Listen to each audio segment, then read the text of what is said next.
Good afternoon, children.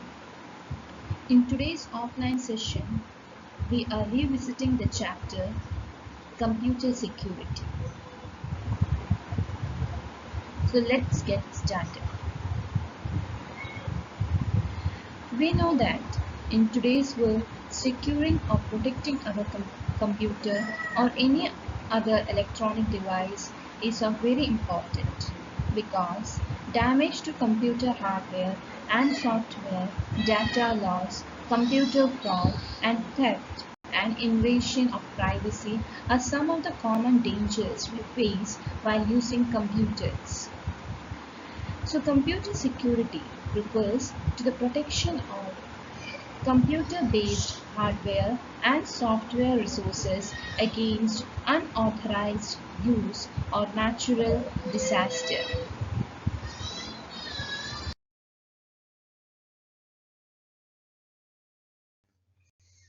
So why computer security is important? Computer security, also known as cyber security or IT security, is the protection of the information systems from theft or damage to the hardware, the software, and to the information on them.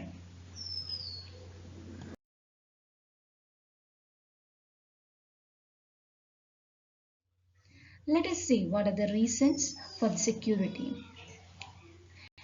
We secure our computer to prevent the following: theft of hardware, interruption of services, privacy of information, damage to hardware or information, unauthorized modification of information, illegal confining of information or resources.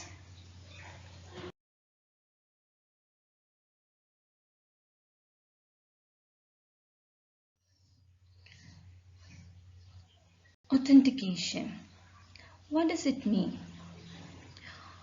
The process of identifying or verifying a user's identity and his right to access a system is known as authentication. You can see some of the examples given. Password protection, biometric authentication, and encryption are the common ways of authentication. So one of the ways to prevent damage or misuse of data, software or hardware of a computer is to restrict unauthorized access to it. How is this done? Let's take an example. Shreya's mother wants to go to a local grocery. Can she leave the door open when she goes out? What if somebody enters and robs the house? To prevent such a situation, she locks it to restrict the entry of an outsider. The door can now be opened only by the family members who have the duplicate keys to the house. We can use the same system to secure a computer and its data. In this case, the security can be ensured in the form of a typed in word, a fingerprint or a voice print. This will work as the user's identity for the computer. So that is called authentication. Once again, authentication, it is the process of verifying a user's identity and his right to access a system is known as authentication.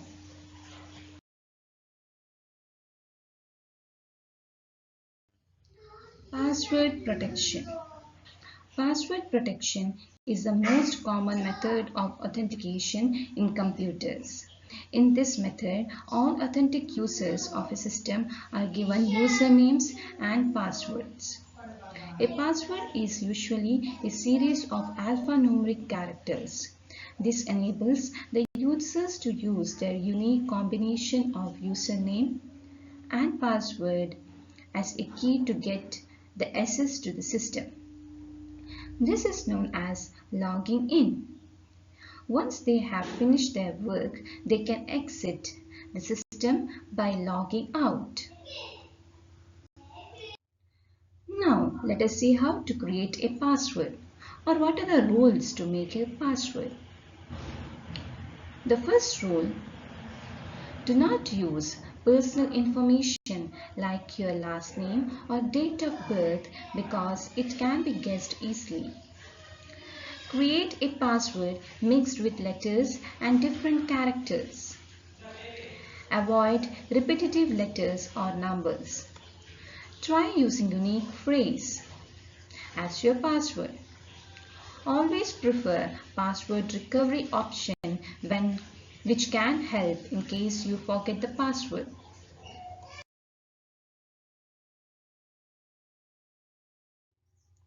There are certain disadvantages of a password protection system. That is, it gives access to somebody who can provide the password without being able to verify the source of the password. Hence, if someone else gets to know your password, he can log in to the system. This is similar to the situation that if you lose your house key, anyone who finds it and knows your address can get into your house. Therefore, we can go for the next authentication method, that is biometric authentication. Biometric authentication refers to the process of identifying individuals by using their physiological and behavioral characteristics. In more advanced and critical systems, unique biometric attributes are used as keys. Since they are unique and can't be stolen, these authentication mechanisms provide greater security.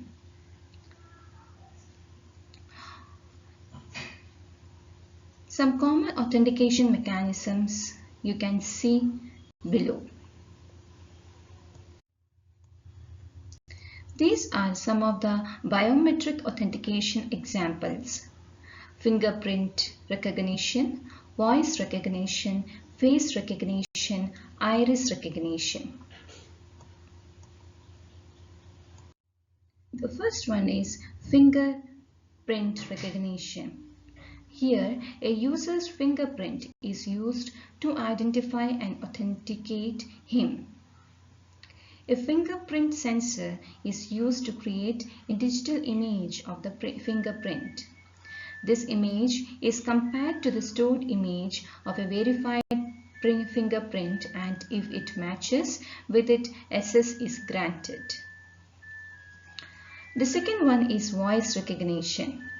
Here, a user's voice can be used to identify and authenticate him. Just like fingerprint, a user's voice can also be captured. It has its unique features in its frequency, modulation, etc. These features can be used to authenticate the user when he wants to access the system. The third one is face recognition. The analysis of face features is done by scanning a person's face. It helps to authenticate an individual's identity.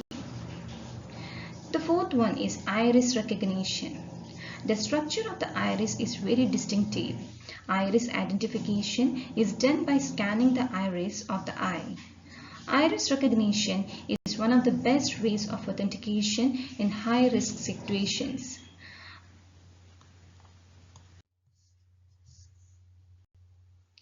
The next method of authentication is encryption. Encryption is the process of converting data and information into a form that is not readable by anyone. It is the most effective way to achieve data security.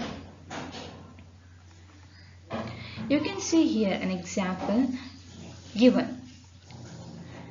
The sentence written is, "This is pencil." This is the information or correct information, and this is being coded into a sentence which can't be understandable by anyone.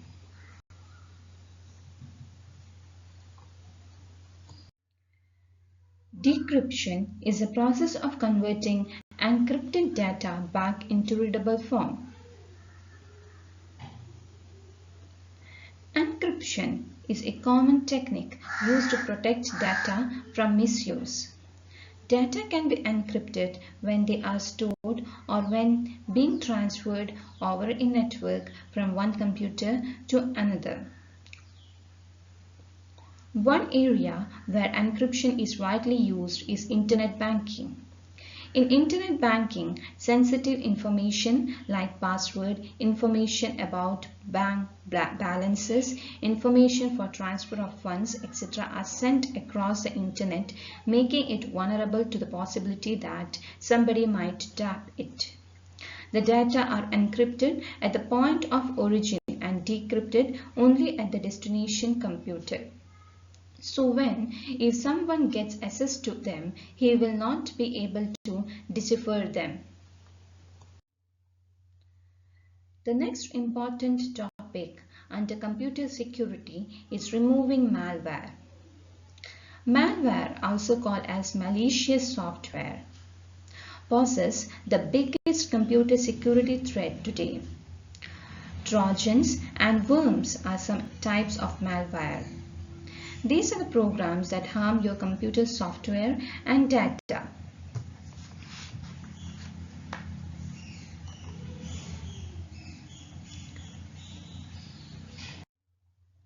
The most effective way to combat malware is to use antivirus software. Antivirus can detect malware and can take one or more of the following actions.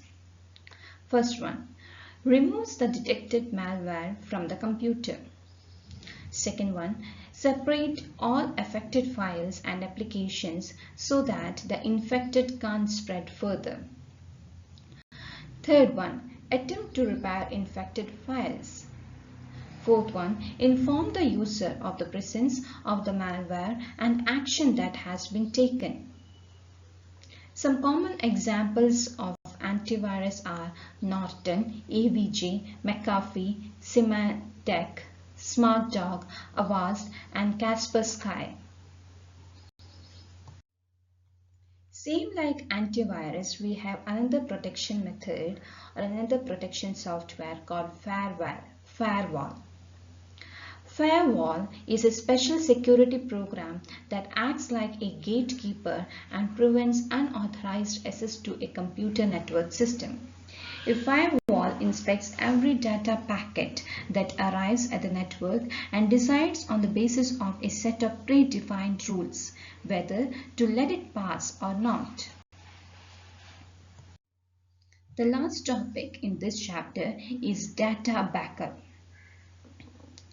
Important data can be lost due to several factors like hardware failure, human error, malicious software, etc. One way to lessen this risk is to take regular backup of critical data.